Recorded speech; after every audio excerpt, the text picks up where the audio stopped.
Okay guys, panibagong vlog naman tayo. Toyota, lumang Toyota coaster. Pero to, ang kliyente natin taga Cebu. So pinadala yung coaster nila dito para gawin natin. Pagdating sa Cebu, pipinturahan nila itong black para maging VIP look. So kahit lumang ang coaster nyo, tingnan nyo yung pagkagawa natin. So guys, welcome to ating custom vlog. So ito yung Toyota coaster. Ginawa natin ng ginawang luxury van para to sa mga kliyente ng client natin dahil meron silang I think resort sa Cebu, kaya papakita lang natin. So unang-una ang itsura nito nung luma, talagang totally hindi ganito, sobrang bare at saka talagang baga sa tawag natin gusgusin na yung itsura ng coaster na to. Pero ngayon tingnan nyo, isa-isahin ko, nandito ako sa likod. Natin sa ceiling, nilagyan ng mga different colors of lights, nagiging tricolor to. Tapos nilagyan ng starlight, tapos nilagyan tayo ng overhead cabinet. Yan, tapos ito.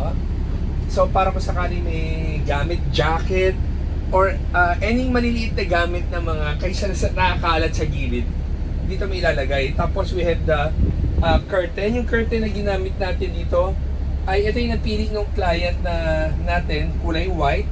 Tapos manually siya nabababa kasi meron kaming different types of curtain. Ito napili ng client, itong klase. Meron din kami parang pamaypay para mas mabilis intindihin sa atin. Tapos meron siyang dalawang captain seats. Sa harapan niya, dalawang captain seats na may footrest, pero mamaya ko na i-demo yan. Tapos sa likod niya, seat number 3 and 4, captain seats din. Tapos seat number 5, 6, and 7. Ito kasi umaabante siya. So, ito captain seat rin to. Tapos ito sofa bed. Pero to para maka-giveaway din sa naupo na to. Kasi ito, entrada to eh. So, itong entrada, ito naaabante rin siya. Which is, ito, abante ko lang ha. So, yan. Para kung may papasok, maluwag siya. Tapos, pag naka-forma na siya, pwede mo nang i-abante ito.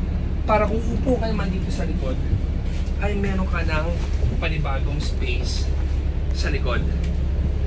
So, etong upuan na to, lahat ng upuan na to, ginawang maluwag ng kliyente para maging komportable.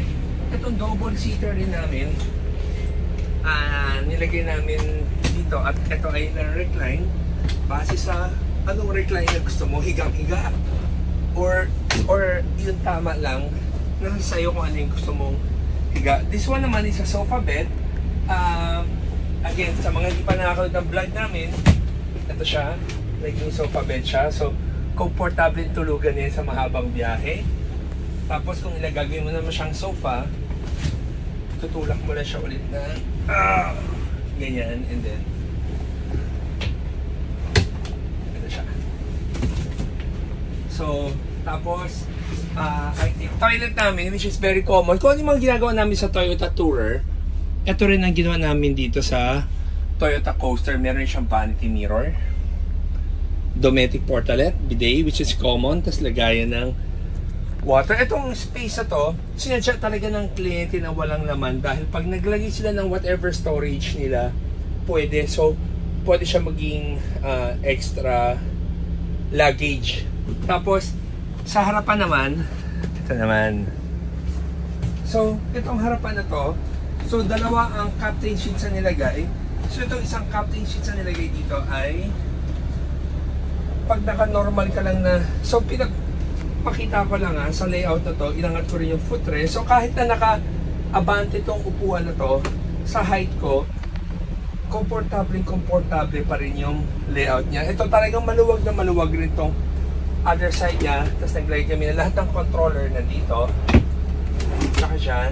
Tapos naglagay kami ng Kings na cooler, which is yan, nagiging freezer din siya. Tapos meron kaming entertainment, which is 32-inch TV. Tapos meron siyang soundbar sa ibabaw. At saka ito naman, kung sakaling gusto mong kausapin yung driver, teka, nasa ba yung switch nito? The remote na yun, boss? Wala. Ayun ba sa yung photo? Okay. So kung kailan mo kausapin yung driver, kailangan mo itong remote control na to para ibababa mo. So, aabot mo or para masilip mo kung saan kayo dadaan. Pero kung kailangan mo ng privacy, aangat mo lang siya. And then, yan. So, meron din siyang outlet. Tapos ito yung iba-ibang kulay. Patay, bukas. Patay, bukas. Patay, bukas. Iba na yung kulay niya. So, guys, good vibes lang everyday. Well, about this coaster, sana nagustuhan itong vlog na to. Pero meron akong word of encouragement. Guys, pwede sa everyday is a blessing. Tatandaan nyo lagi, baga parang alpha and omega ng buhay natin ay kay Christ lang. So, kung meron kayo naiisip everyday meron tayo, pagkagising natin may kanya-kanyang thirst tayo. Ano ba ang thirst mo? Ang thirst mo ba ay gumawa ng mabuti sa kapwa? Or gumawa ng opposite? Nasa sa inyo. Pero ito tatandaan natin, everyday na mabuhay tayo dito sa mundo to, it's all temporary. So, we have to maximize everyday habang nasa mundo tayo. We have to enjoy everything. Be a blessing to other people. At the same time, at the end of the day, syempre, if you follow our Christ, syempre, yun ang, which is yun ang gusto natin, is our salvation. So guys, thank you for watching our vlog, and always remember, Jesus loves you, and God bless.